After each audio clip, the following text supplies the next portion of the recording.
Bismillahirrahmanirrahim.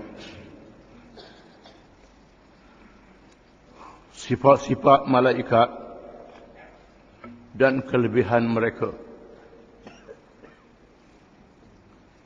Kita akan mengkaji dengan nas-nas yang sahih tentang sifat kejadian mereka dan akhlak mereka. Seterusnya tentang kelebihan-kelebihan yang dikurnia oleh Allah kepada mereka.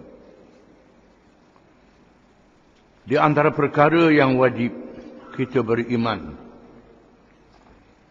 dan percaya kepada malaikat ialah percaya kepada sifat-sifat dan kelebihan mereka dan cerita-cerita berkenaan mereka yang disebut oleh Al-Quranul Karim dan nas daripada hadis-hadis yang sahih lagi mutawatir.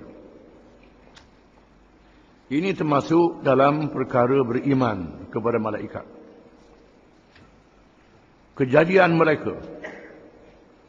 Sayyidina Abu Bakar As-Siddiq dan Ummul Mukminin Aisyah radhiyallahu anhuma meriwayatkan sabda Rasulullah sallallahu alaihi wasallam, "Khuliqatil malaikatu min nur wa khuliqal jannu min marijin min nar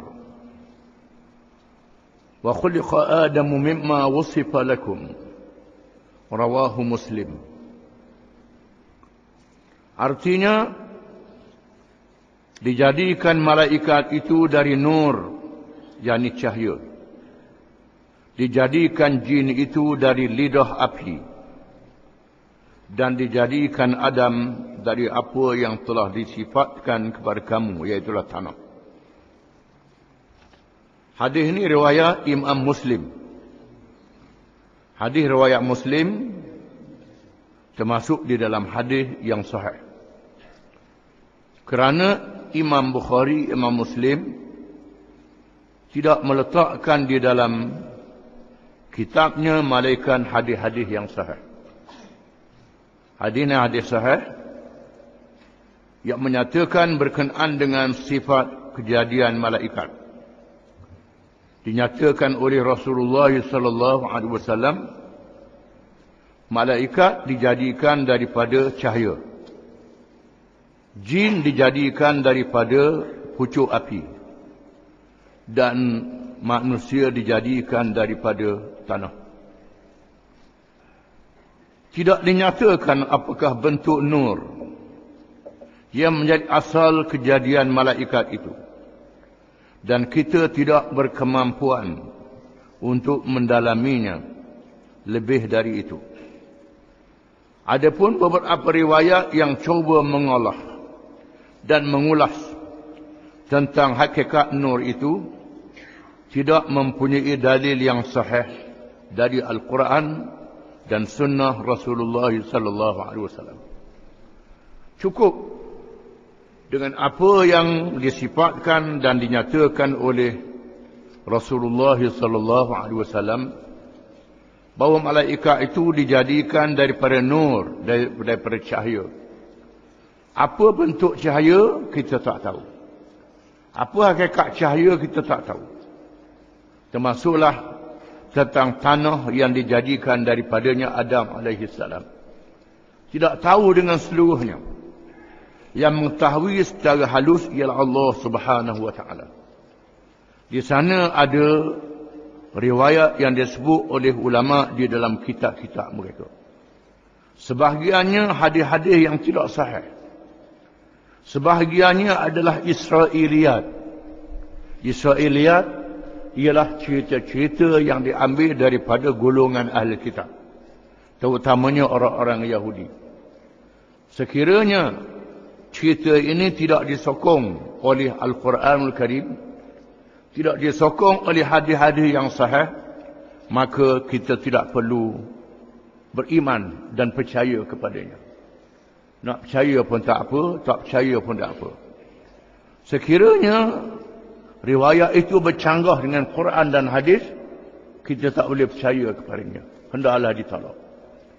Cukuplah dengan apa yang diberitahu kepada kita oleh Allah dan oleh Rasulullah sallallahu alaihi wasallam. Sesungguhnya mereka adalah makhluk nurani yang disebahkan kepada alam rohani, alam cahaya, yang tidak boleh didapati kejadian asalnya oleh panca indera manusia, dan termasuk di dalam perkara al-ghaibiyat, perkara-perkara yang ghaib yang disebut dalam Quran Al-Karim, Alif Lam Mim, dzalikal kitabu la raiba fihi hudan lil muttaqin alladzina yu'minuna bil ghaib. Alif Lam Mim, kitab Quran ini tidak syak lagi memberi petunjuk kepada orang-orang yang bertakwa.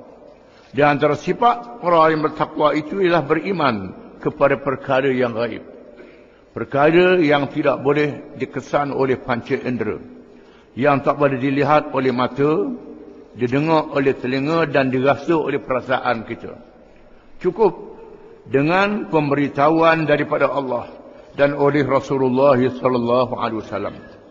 Kerana ayat-ayat Quran adalah benar, hadis-hadis Nabi yang sahih adalah benar. Di antaranya perkara yang nyata yang disebut dalam Quran, kisah Fir'aun, kisah Namrud, kisah umat-umat zaman dulu. Ada tanda-tandanya, kesan-kesannya ditemui oleh pengkaji-pengkaji sejarah. Betul, cerita itu adalah benar. Di antaranya berkenaan dengan kejadian langit, peredaran matahari, bulan dan bintang cakrawala. Disebut dalam Quran. Hari ini ahli-ahli sains menggunakan berbagai-bagai alat yang baru, boleh mengesan peredaran itu, dan betul sebagaimana yang disebut oleh Al-Quranul Karim. Maka begitulah juga perkara yang ghaib, yang kita tak nampak, jelas, betul dan benar. Termasuk perkara yang berkait dengan malaikat, kita mestilah beriman dan percaya kepadanya. Kita juga tidak mengetahui bilakah mereka dijadikan, kerana Allah Subhanahu wa taala tidak memberitahu kepada kita tentang itu. Tahun berapa malaikat dijadikan, kita tak tahu. Kita tak tahu tahun berapa. Allah Ta'ala yang maha mengetahui. Tentang kejadian bumi pun kita tak tahu. Berapa juta, berapa bilion, berapa triliun tahun. Kita tak tahu. Tentang Nabi Adam AS, tahun berapa Nabi Adam diturunkan, kita tak tahu. Cukup dengan apa yang diberitahu oleh Allah Subhanahu wa taala. Walaupun kita tak tahu tarikhnya bila, perkara itu adalah benar.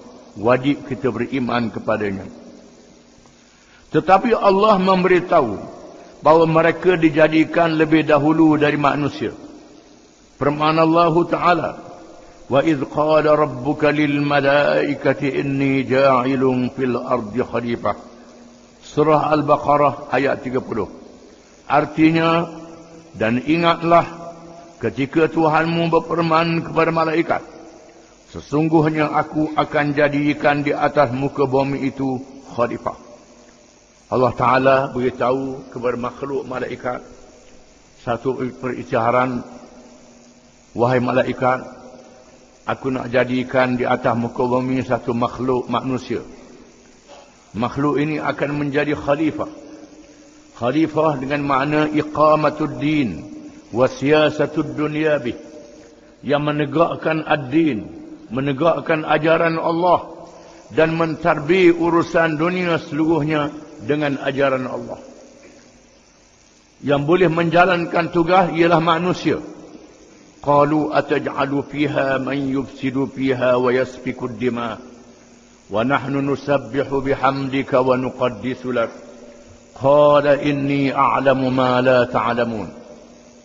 Lalu malaikat berkata dengan mengemukakan pertanyaan, adakah wahai Tuhan kami, engkau hendak jadikan di atas muka bumi itu satu makhluk yang akan melakukan kejahatan, yang menumpahkan darah. Kerana sebelum daripadanya ada makhluk jin yang dipimpin oleh ketua dia yang bergelar iblis, yang telah melakukan kejahatan di atas muka bumi. Malaikat ditugaskan untuk memerangi mereka dan menawan ketuanya iblis, dibawa naik ke langit, hidup di alam malaikat, melihat kejadian langit, melihat syurga dan neraka. Malaikat bertanya pertanyaan, bukan pertanyaan untuk engkar. Ulama tafsir mengatakan istifham istifsari, pertanyaan untuk minta penjelasan daripada Allah Ta'ala. Adakah engkau nak jadikan, wahai Tuhan, makhluk yang akan bertugas di atas muka bumi itu akan melakukan kejahatan dan berperang, menumpahkan darah macam dahulu juga? Tuhan kata, inni a'lam wa nahnu nusabbihu bihamdika wa nuqaddisu lak. Padahal kami, wahai Tuhan, kami memuji dan memujamu, bertasbih kepadamu. Malaikat adalah makhluk yang sangat taat kepada Allah. La ya'suna Allah ma amarahum wa yaf'aluna ma yu'marun. Mereka itu tidak sekali-kali mendurhakai apa sahaja yang Allah Ta'ala perintah, dan mereka buat apa sahaja yang disuruh.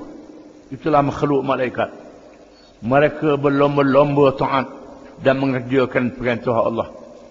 Wahai Tuhan, kami memujimu, memujamu, wahai Tuhan. Kami sentiasa memuji, memujamu, wahai Tuhan. Bertasbih kepadamu, mempersucikanmu, wahai Tuhan. Maksudnya malaikat bersedia untuk menjalankan tugas di atas muka bumi. Mereka sangat taat kepada Allah. Inni a'lamu ma la ta'lamun. Tuhan menjawab, inni a'lamu ma la ta'lamun. Sesungguhnya aku tahu apa yang kamu tidak tahu. Aku tahu apa yang kamu tidak tahu. Wahai malaikat, kamu tidak layak menjalankan tugas di bumi. Tugas di bumi bukan sahaja beribadat kepada Allah, termasuklah memakmurkan bumi, bercocok tanam, menternak binatang, menggunakan logam-logam yang ada di bumi untuk memakmurkan makhluk yang ada di bumi itu.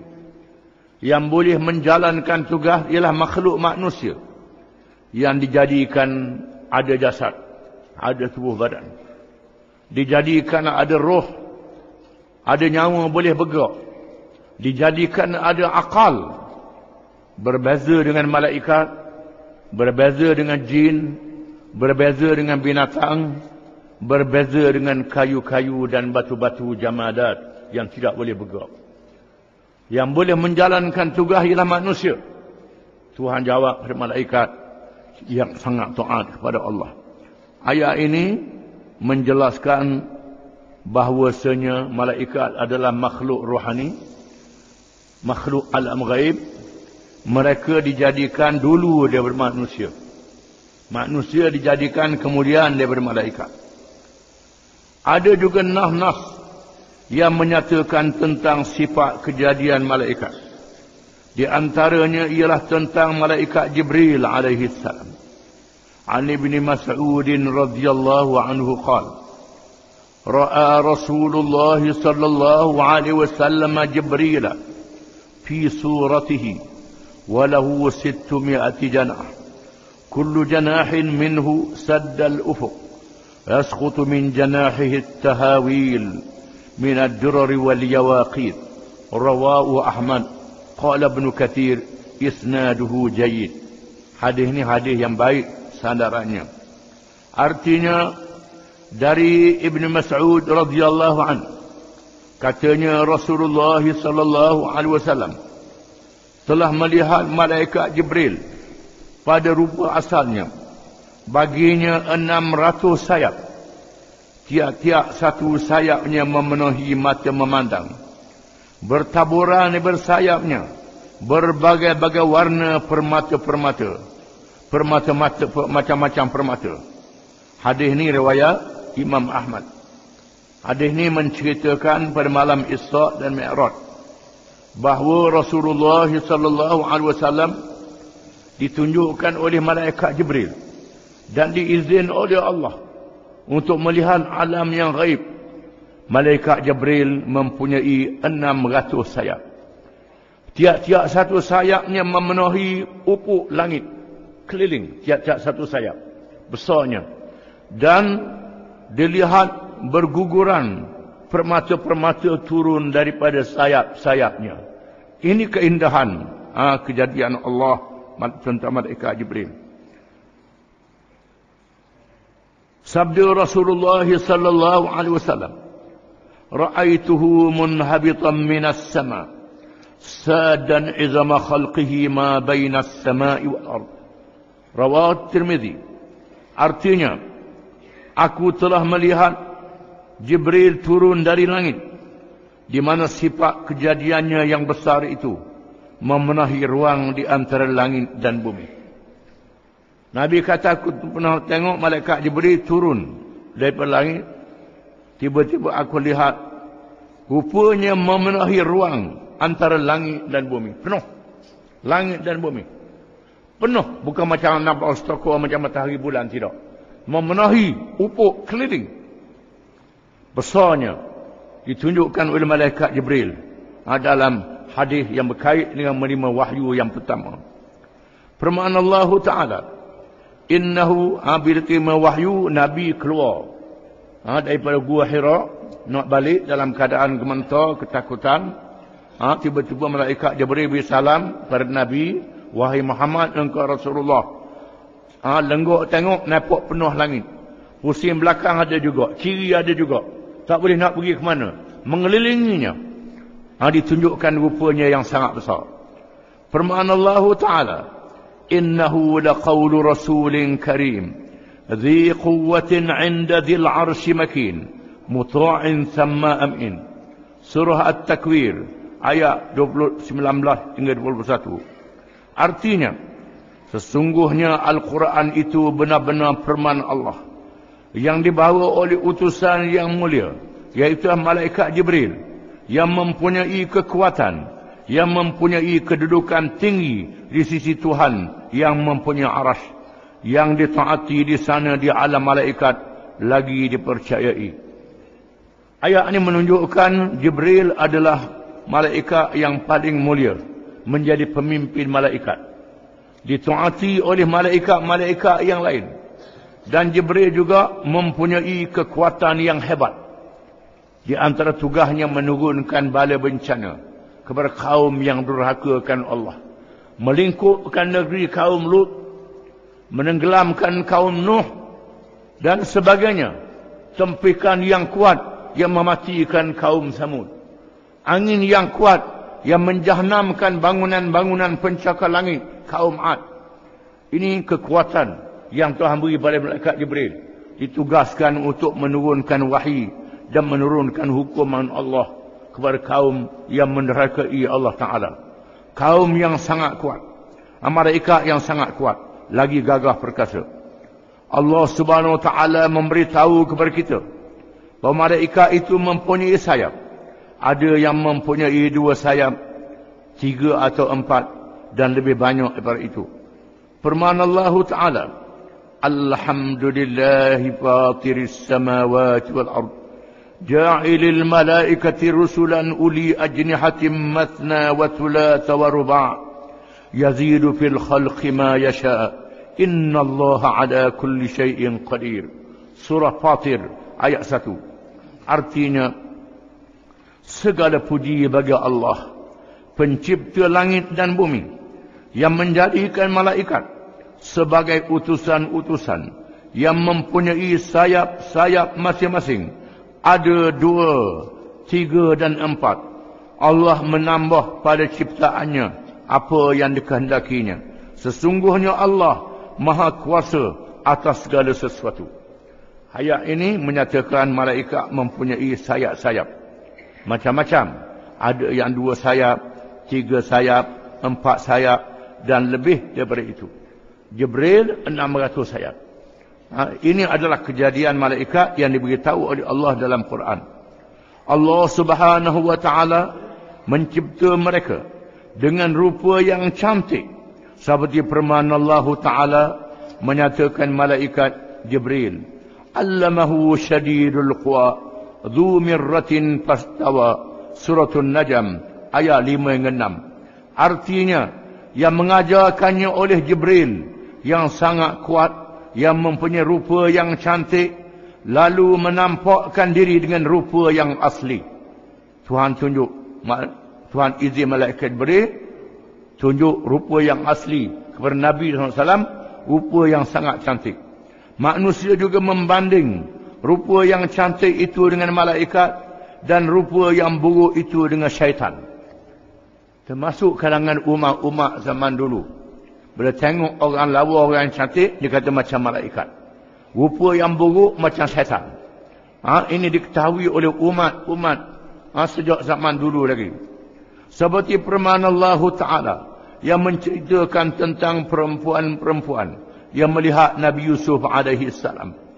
Falamma ra'aynahu akbarnahu wa qatta'na aydiyahunna wa qulna hasha lillahi ma hadha bashara in hadha illa malakun karim. Surah Yusuf ayat 31. Artinya, maka tatkala wanita-wanita itu melihatnya, mereka kagum kepada keelokan rupanya, dan mereka terhiris tangan-tangan mereka dan berkata, Maha sempurna Allah ini bukanlah manusia, sesungguhnya ini tidak lain hanyalah malaikat yang mulia. Malaikat yang mulia. Buang he tu salah aja. Yang mulia. Ayat ini mengisahkan tentang kecantikan Nabi Yusuf alaihi salam. Apabila mak angkat dia nak menggoda dia, Allah Ta'ala pelihara Nabi Yusuf dan selamatkan Nabi Yusuf dengan pertolongan Allah Ta'ala. Kemudian tersebar berita di negeri Mesir di kalangan perempuan bercakap sama mereka bahawa isteri pembesar Mesir itu nak goda anak angkat dia. Lalu dia nak ajar kepada perempuan-perempuan ini, jemput dalam satu majlis di rumah dia, kononnya nak masak, beri sayur, beri pisang. Lalu suruh Nabi Yusuf keluar. Bila Nabi Yusuf keluar, tak sedar hirih tangan. Hirih tangan. Lalu mereka berkata, ini bukan manusia, ini malaikat yang mulia katanya. Menunjukkan bahawa malaikat ini rupa yang sangat cantik. Begitulah juga kisah Nabi Ibrahim AS dengan isteri dia Sarah, duduk di Palestin. Duduk di situ, Nabi Ibrahim terkenal dengan memuliakan tetamu. Tiba-tiba mari kumpulan beberapa orang pemuda yang sangat cantik rupanya. Lalu Ibrahim menyediakan makanan. Terus suruh isteri dia panggang. Dia sembelih anak lembu. Orang Arab ni dia sembelih anak lembu. Bukan orang Melayu sembelih lembu tua. Orang Melayu sembelih lembu tua, nak suruh daging banyak. Orang Arab dia sembelih anak lembu.